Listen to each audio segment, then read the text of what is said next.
Start strong, finish strong. Wolf is always scratching. Let's roll.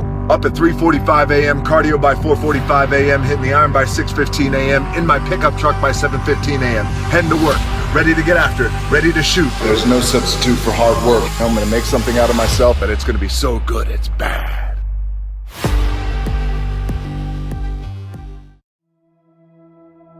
Instead of telling you what I think you should be doing, or how you could be better, or I thought, well, let me just speak from the heart, speak from my gut, and really not have anything prepared, but just tell you what's worked for me.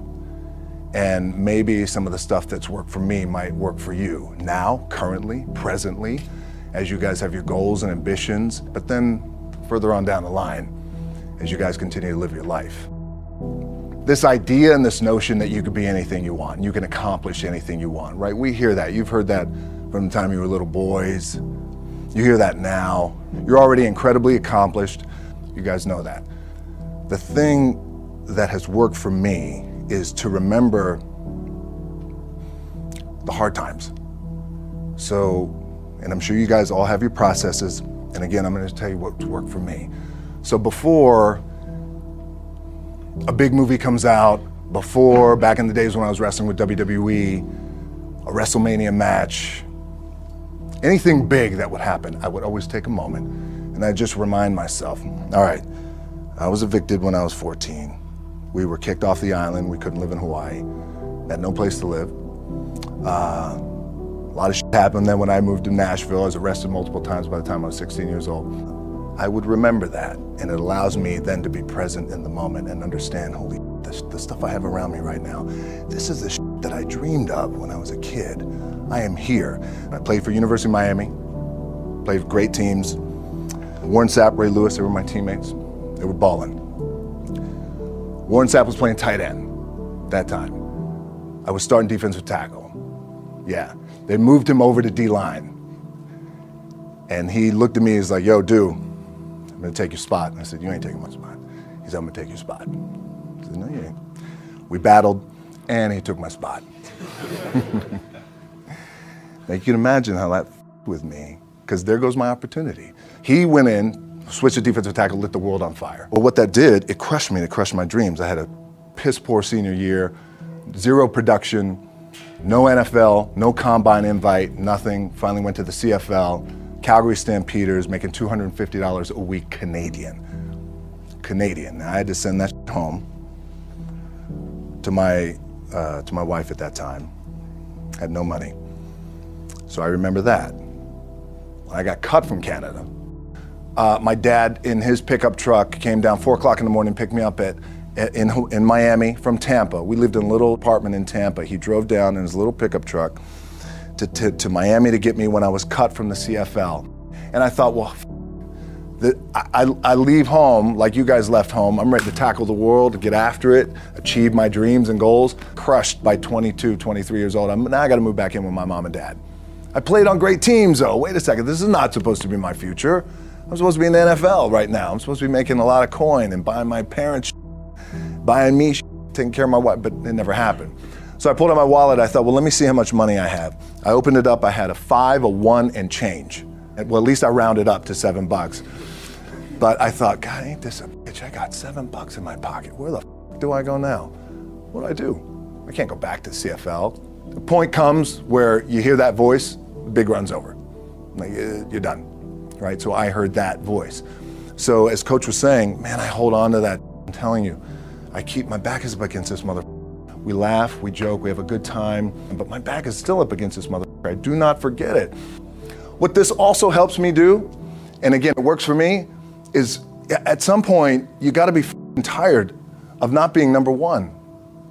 You have to be, and you gotta play angry, and I play angry. Now, I'm cool and calm with my approach, and when I step out on my field, which is a set, or, like, there's some, and you're always gonna have haters, and haters are like, well, God damn, man, how many movies are you gonna make, or how much shit are you gonna do? Like, you do a lot of shit. I say, yes, it's my ambition. Of course, why not? I could do it. Yeah, I love what I do. And not only that, but in what world do we not work every day? My back is up against this thing, you know, and I started to play angry, by the way, and I still play angry. My last match, Brock Lesnar, transitioned, and I realized if I had to be great at something, I wanted to be great in this world of Hollywood and movie making and producing and entertainment, I had to commit, and like you guys have to commit. Obviously, you commit to something, commit to the goal. So I quietly retired. 2 years later, I thought, what did I do with my career? Because my movies were not doing well. I was written off. It was around 2006, 2007. I was like, I pulled a Jim Brown. I left when I was on top, like number one in the wrestling business, and I left. It was a ballsy, gutsy, some call it stupid move, but I had to commit and I had to follow what was in my gut. What helps me is to keep the hard times in the front of my mind, because it allows me to go into these big moments that I've worked my ass off, and you guys have worked your ass off. It allows me to go into these big moments with a different perspective. What it also does for me, and again, this is what works for me. Like, my back is up against this mother.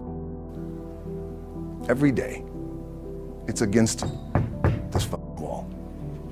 But it's up against this mother because it's what I believe in. And when my back is against this mother, then there's nowhere to go. But that way. That's it. Doesn't mean you don't smile. Doesn't mean you don't laugh and joke. Quote, right? You're happy. I'm happy. I'm a happy guy. But when it comes to business and when it comes to executing, it's up against this. And I got to go that way. And I don't give a fuck who is in front of me. They're not going to stop me. The key for me was, where does it start? What's the anchor? What's the anchor? So I could have all these ambitions, and you guys have all these ambitions, which is great. It's important. I'll play this role, you'll play that role. I'll execute this thing, and it'll come out this summer. You guys will execute this thing during the summer, right, when it's time to really put in a lot more work. But the key with me is just always finding what the anchor is. And the anchor is getting up at 4 o'clock in the morning every day before anybody else and grounding my thought process is in the no one will outwork me. No one. I love and I respect you guys. Motherfucker won't outwork me. All starts with this. 2 hands, putting it to work. My last match in WWE, I'll share this with you guys too, is that, again, because there's a little bit of takeaway here from all this, is I wrestled John Cena. And I went in, I think it was 2013, I went in WWE champion, and we went in MetLife Stadium. We had a record-breaking attendance, which was amazing that night. We accomplished our goal. So I wrestled with John Cena. We had 45 minutes planned for the match. It's nonstop go, right? So your conditioning is tested. And at that time, I wasn't full-time in WWE. I was just doing these spot matches where I was still shooting G.I. Joe, I think, or Pain and Gain at that time. It was Fast and Furious 6 in London. Had to travel in the ring, get all my ring work in, travel back to shoot Fast and Furious, then back, WWE Raw, doing those shows. The big build up to WrestleMania against John. We get to MetLife Stadium. It's a big night. This is it. It's game night, right? It's championship night for me. 45-minute match planned out. There's no cut. There's no, all right, well, let's pick it back up tomorrow. You know, it's go time. It's just like you guys in a game. At the 15-minute mark, bang! I feel something pop. I'm like, boom, what the I'm laying there, and both of us are out. I said, oh, fuck, something's going on. And I stick my hand, now there's 85,000 people, right? And we're just laid out like this. I kind of roll over, I stick my hand down in my trunk just to see, I want to make sure that there was no bone sticking out. So if there's no bone sticking out, what the something just happened. Referee comes over and he's like, Rock, you all right? I'm like, yeah, I think I'm all right. I said, I get up, I go to step, and I can't step. I can't do this. I have to use my leg like momentum. I gotta do that. So now in that moment, and you guys are gonna have these moments, you probably already had them already, where you're in the game and you're in the thick of things, and you gotta make a decision. What I gotta do? I'm gonna stay in the game, committed to the team, I committed to my team, the whole entire roster, right? So I could tell the ref says, "Are you okay?" And I have one moment. In this moment, it was a defining moment. I could either tell him, "No, I'm done." He'd give the signal, match is over. Or, "Let's keep going. We have this decision." And I said, "No, let's keep going." I said, "How much time is left?" He's like, 32 minutes. I'm like, okay. Rest of the whole match, couldn't move, doing everything like this. I'm getting scared because I'm thinking, man, well, what happens if I pinch something or something like, I don't know, your mind starts fucking with you in the moment. There's 85,000 people, your adrenaline's rushing. Thinking, man, what happens if I'm gonna lose my leg or some shit like this, if I've just done something to my artery? Final move of the match is his big finishing move. And I remember I'm getting up and I'm turning like this because I have to fall into him. He's gonna hit me with his big finisher. I remember turning into John and he says, and I remember thinking to myself, God, please don't let this be too bad. Just take care of me. Take care of me. Bang! I feel boom! Now I don't know what the just happened. Now luckily the match is over. He pins me, 1, 2, 3. Comes in the back, I get to the back, I can't move. Now I'm getting a little nervous. Get on a jet, rushed home to my doctor's down in Florida, and get an MRI, find out that I have completely torn my adductor, the top of my adductor and my top of my quad off my pelvis. What I was proud of was to walk out on my own, but not only that, but in this moment where the odds are against you, people are watching, your team's depending on you, you either say, I'm done, or this whatever the is going on, it's temporary, and it may fuck me up at some point down the road. But I'm not gonna let this opportunity go by without giving it my all.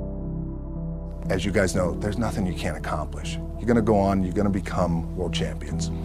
The key for me, what I think one of the keys is, remember where you came from, keep that in the front of your mind, and when shit goes bad and it goes sideways, a lot of shit does, you're getting booed out of the building, or you're coming through this injury, or people are writing you off, oh, you guys ain't make it, any of that. You gotta keep it in here. And it really has to, it should drive you. It should. It works for me. It should drive you. You get all the talent in the world. It's all here. Really, the two things I want to say are, you gotta be the hardest workers in the room. And don't f the opportunity out.